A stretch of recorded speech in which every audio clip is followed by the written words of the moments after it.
I had a really interesting conversation with John Hathaway the other day. First off, his opinion is similar to many others that the Fed does not, Powell does not want to be another Arthur Burns. He does not want to get inflation down, change policy, and then have inflation spike back up again, right? He wants the fire to be extinguished, not just reduced to a smolder.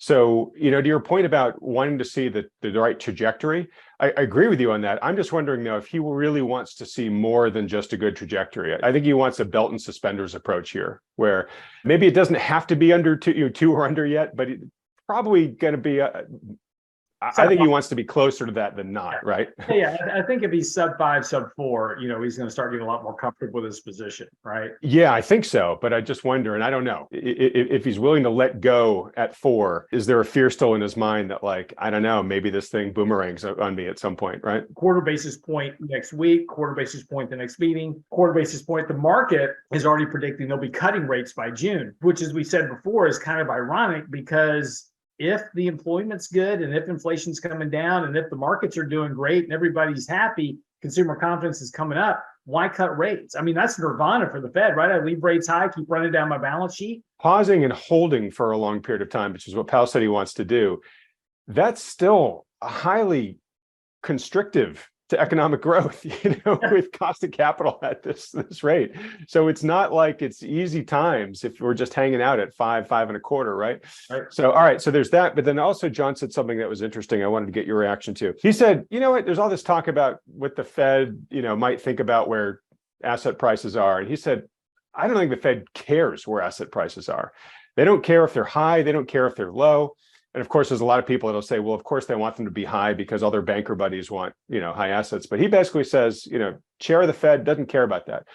All he wants is he just doesn't want markets to be disorderly. To a certain extent, he's like, he doesn't care how much pain he causes the markets, as long as it, in your words, if it's a controlled burn, he's totally cool with that, right? He just doesn't want it to break and run away in some way that he has to intervene to fix it. That's absolutely right. Lower asset prices for him is what he wants. Again, going back to what Ben Bernanke said, in 2010, we were trying to get the economy off the mat, right? So we're just coming through the financial crisis. Everybody, consumer confidence is still very low. And if you want to create economic growth, you need consumers to have confidence. Well, what do we have today? We have very low consumer confidence. The outlook isn't great. You poll people and they're like 70% of people think the economy is going in the wrong direction. The other 30% that think it's doing fine are the ones that live in their parents' basement. But, this is the environment that what the Fed needs is they need that consumer to be cloudy and to be, not be happy. They need that because that means they'll constrict spending. And this is the old savings paradox, right? If they save money, it slows the economy.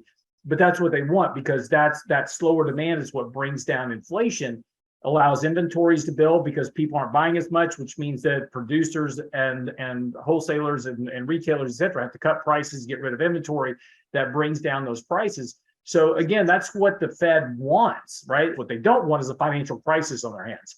And they don't want to run on the banks. They don't want people just liquidating everything at hot because then that causes all kinds of other problems. And, the bigger risk, inflation is one thing. We talked about this before.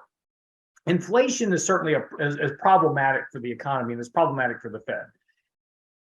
But what the real problem for the Fed is deflation, right? Inflation will cure itself because at some point people will just stop spending and inflation will come down. The problem with deflation is it's a psychological mindset. Once you get into deflation, people keep expecting prices to go lower, and that's a very hard cycle for the Fed to break. So the inflation that they're trying to fix, they just need some lower prices, need a little bit of time.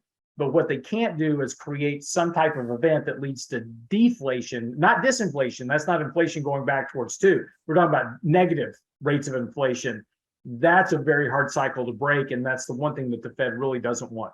How much of an eye do they have to deflation right now? Like, is the Fed capable of playing a short and a long-term game here, or do they just react to one thing? Right? Will they just react to inflation until they start getting scared about deflation? The Fed has never been proactive about anything. And here's a great example of this, right? 2020, we had the shutdown of the economy. And so they come in and say, great, we're going to start buying junk bonds. We're going to, do QE. The government's going to inject liquidity into the markets. Now, any monkey with a pencil and an eraser could figure out that was going to cause inflation. And so when the economy in the third quarter, when you had this massive surge in economic growth, right? So you had a massive drawdown of like 30% in the economy in quarter two. Quarter three, you had like a 30% increase in economic growth. You cut off all, this is where the Fed should have just stopped everything. We're going to raise interest rates to 4%. We're stopping QE because we've got all this liquidity into the system, and they had plenty of they had to know that this was going to wind up causing inflationary problems, and they were never proactive. They never stopped until way too late of doing, started to reduce their balance sheet and started to hike rates. They were way late to that game.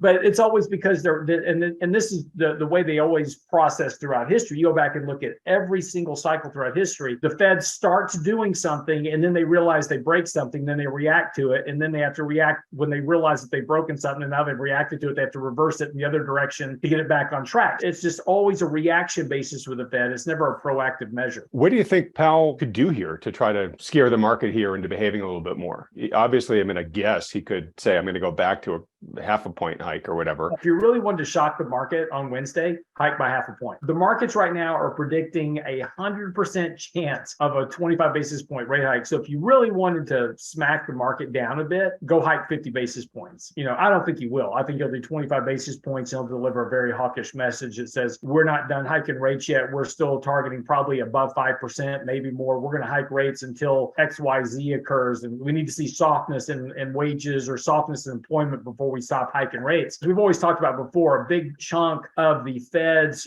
monetary policy tools is verbal direction. Verbal language that he comes out with can certainly have, and certainly will have, a big impact on the market. The risk he runs is this market is geared, this market is ready to explode higher. And all he's got, if he comes out and says, we're hiking 25 basis points, and if he alludes to any issue that like 25 basis points and they're done, this market's going to be up a lot very quickly. I just recorded a really fascinating discussion with Jim Rickards. And Jim said there's really kind of three stories going on right now. He said there's the Fed story, where the Fed is saying inflation's our number one priority. We're going to do what it takes to get that thing down. I'm going to get up to 5.5%. I'm going to hold it there. He thinks the Fed is basically saying, this pause could last throughout the rest of the year, right? Yeah. Like until early 2024, the way the Fed's looking at it, right? Like we're going to hang out there and see what happens, right? We're going to wait for the delayed effect of all our previous hikes to hit the system. We're going to just make sure nothing's breaking, but we're just going to watch, right? And then there's the stock market story, which is Fed's not going to be able to do all that. And it's going to pivot sooner. It's going to realize it's over tightened, and it's going to pivot, and we're going to have a soft landing. And I know you wrote a piece about whether a soft landing is a reality or myth, and we'll get to that in a minute. But the market is now fully on the soft landing train, it looks like, right? It's on the Goldilocks scenario. Absolutely. Then Jim said, and then there's reality. It's like, if you look at all the data, it suggests that the Fed is not only going to over tighten, it probably already has, right? And it's just digging a deeper grave for itself, and it's making the coming recession way worse than it would otherwise need to be. And that, to Powell's word of pain, we're going to have a hell of a lot more pain than even Powell, is prepared for coming up here. And I do just want to note, if we look at the macro numbers, they all suck. Yeah. The manufacturing, ISM manufacturing and services numbers are down. The consumer spending's down. Just reading a piece by Mike Shedlock, Mish. I'll put up a chart here, but he said that retail sales, they basically hit a wall in November and they fell off a cliff in December, right? You and I have talked about how consumer revolving credit cards, et cetera, is shooting the moon right now. The savings rate's the lowest it's been in a long time. And what's driven asset prices forever, and we had a table up last week that showed that in every year since 1960, the money supply as measured by M2 has increased. Now, 2022 is the first year it's decreased. And now if you look at the chart of money supply, whether you're looking at M1, M2, or M3, they are all rolling over in a way that has never happened in the data series before, right? So I feel like there is this war of narratives right now, right? There's the Feds, there's the markets, and then there's reality. I find it hard not to listen and take Team Reality's data more seriously, but I'm curious, what do you think? The one thing you've got to be careful of is when you're looking at data, and data will evolve, right? So, right now there's the economic data is very negative. Right? I mean, if you look at, consumer confidence, you look at CEO confidence, you look at ISM, you look at services, manufacturing, the Chicago Fed National Activity Index, the leading economic indicators, are at a level. The 6-month rate of change is at a level that always 100% of the time precedes a recession. So, it's, as we've said before here, talking about this, it's hard to make the argument that we're not going to have a recession. And the thing we've got to be careful of is that the market also knows that. And so what markets are looking at, and if you take a look at the market itself, markets historically bottom 6 to 9 months before earnings actually trough, because markets are looking ahead saying, okay, I think we're probably already seeing the worst of the issues coming. And again, this time may be certainly different. But the question we have to ask ourselves is that everybody's kind of in the, we're going to have a terrible recession. It's going to be horrible. I think we're going to have a recession, but look, we just clicked off 2.9% growth in the fourth quarter of GDP. That brought the average last year to about 1% GDP all year long. So if you average all 4 quarters, you get about 1% growth. So it's not going to take a lot to drop the economy. We clip off 1% in economic growth over the course of the next quarter. We'll be at that kind of that recessionary trend. There's some indicators you look at, like, for instance, personal income less transfers. That's at levels that have always preceded recessions. So, we're going to have, it's hard to suggest we're not going to have a recession.